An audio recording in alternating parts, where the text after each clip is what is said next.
right, welcome to Your Time, Your Money, the show where your time is just as valuable as your money, and we know that. Thank you for tuning in today. Today's a great topic, but I just want to remind you to like, subscribe, share, and actually promote the podcast out with friends, family, coworkers.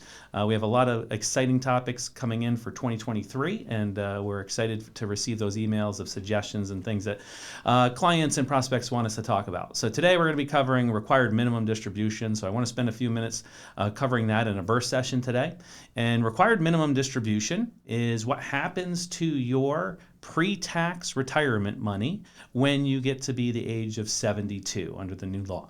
And every year you have to take out a required minimum amount. Otherwise, the IRS could impose a penalty, and the penalty could be up to 50% of what you were supposed to take out of your IRA, 401k, deferred comp, or pre-tax investment for the year. There's some confusion around how do I take that out, how do I calculate it, when do I need to take it out by, but required minimum distributions need to be done by December 31st of the year that you turn 72. Now, they do give you the option to postpone it to the following year. However, if you do that, you have to take out two distributions the following year to satisfy your one for age 72 and your one for age 73. So why is this important? This is important because a lot of advisors want clients to keep deferring their money until they're 72 years old. But this can be a problem later down the road. So one, what's important is that we get those distributions in before the end of the year. So we're releasing this show, obviously, before the end of the year. We want you to make sure that your required minimum distributions are satisfied. That way there's no chance for the IRS to come back to you and potentially penalize you for that. So it's very important that you work with a very good CPA that knows how to calculate and make sure that he gets the distributions out for you. Most companies will value your required minimum distribution. They will base it off of the prior year end value. So if we're in 2022, like we are today, they're going to look at your full balance as of December 31st of 2021, and then they're going to apply a calculation to that. So what's nice is you can Google or go online and you can find the tables that tell you what your required minimum distribution would be. And it's a little confusing. The IRS doesn't just come out and say you have to take out XYZ percentage. They give you what's called a divider factor. So for instance, if I go on the chart and I look at age 72, it says life expectancy divider table of 27.4. So this is under the current tax laws. This could change. But we take the value that you had last year and we divide it by 27.4.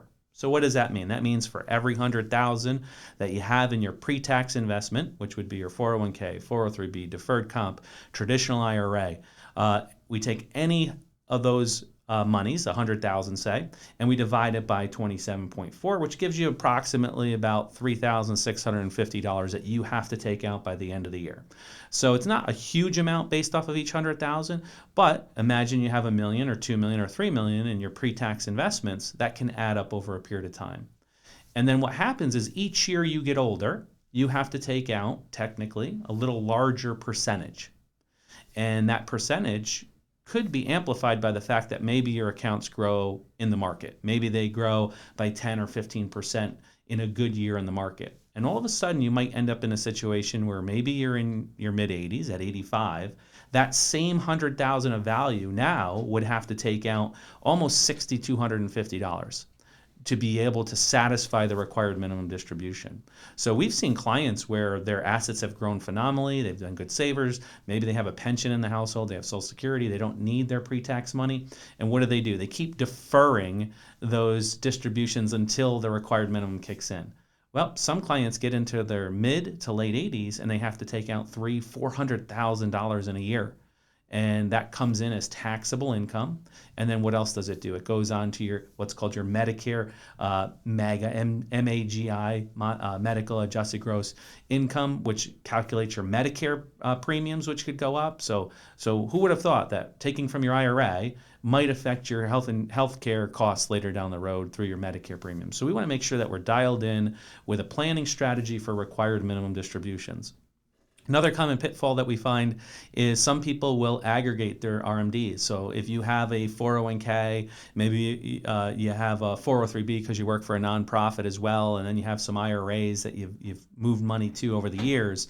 What you cannot do is you cannot aggregate your 401k or your company plans and say, wow, between my 4 plans, I got to take out 10,000. Let me take them all out of this one plan because it's not doing so well. They are specific about you being able to aggregate. But what they will allow you to do is aggregate between certain IRAs. So if you have self-directed IRAs, you could value all your IRAs together and then perhaps take from one IRA. So the rules are very confusing, which is very important while you talk with a tax professional as well as a financial advisor to determine what and when and how you can take those distributions out before the end of the year. Once again, we don't want to miss those distributions if we don't have to, and potentially have an IRS audit or them penalize us for required minimums that we should have taken out. In addition to your required minimum distribution, being the fact that it is across the board, we have to look at all assets that are pre-tax. We can't just focus on your current work plan or one of your IRAs. You have to look at everything across the board. And that includes if you have a CD IRA at the bank. A lot of people will have maybe some smaller CD IRAs at the bank. You want to include those in your numbers as well. Most annuities and most other fixed products, not all, but most of them will waive any type of surrender charge for you to take out your required minimum distribution. So a lot of times people will maybe shy away from a product that has a surrender charge thinking, oh, well, is my required minimum distribution going to get a surrender charge? Most of those companies will waive that surrender charge for your required minimum. So with your RMDs, you want to know your total balance as of last December. You want to know your factor, which is based on your age, which you can find online on the IRS tables. And you want to consult an accountant or a financial advisor to make sure that you're taking out the appropriate amount. So I encourage you to get them done for the year. If you're looking at doing anything other type of planning, like say for instance a Roth conversion or moving money from a traditional IRA to a Roth IRA, then you're going to have to take your required minimum distribution out first before you do that.